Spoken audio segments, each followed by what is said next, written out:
Truck na sangkot sa hit and run sa Isabela nahuli sa Cagayan.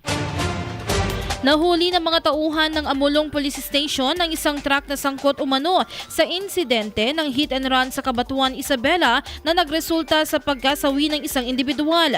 Ayon sa ulat, isang flash alarm ang ipinadala ng Cabanatuan Police Station noong July 28, isang araw matapos ang insidente. Mabilis itong naipasa sa mga istasyon ng pulisya sa Cagayan matapos mamataan ang sasakyan sa bayan ng Alcala. Dahil dito agad na nagsagawa ng checkpoint ang mga pulis sa Barangay Estefania, Amulong, Cagayan. Bandang alas 7:15 ng gabi, July 28, 2025, isang Isuzu truck ang naharang sa checkpoint at natukoy na ito ang parehong sasakyang hinahanap. Agad na inaresto ang driver na kinilalang si alias Larry, 33 anyos, na residente ng naturang lugar.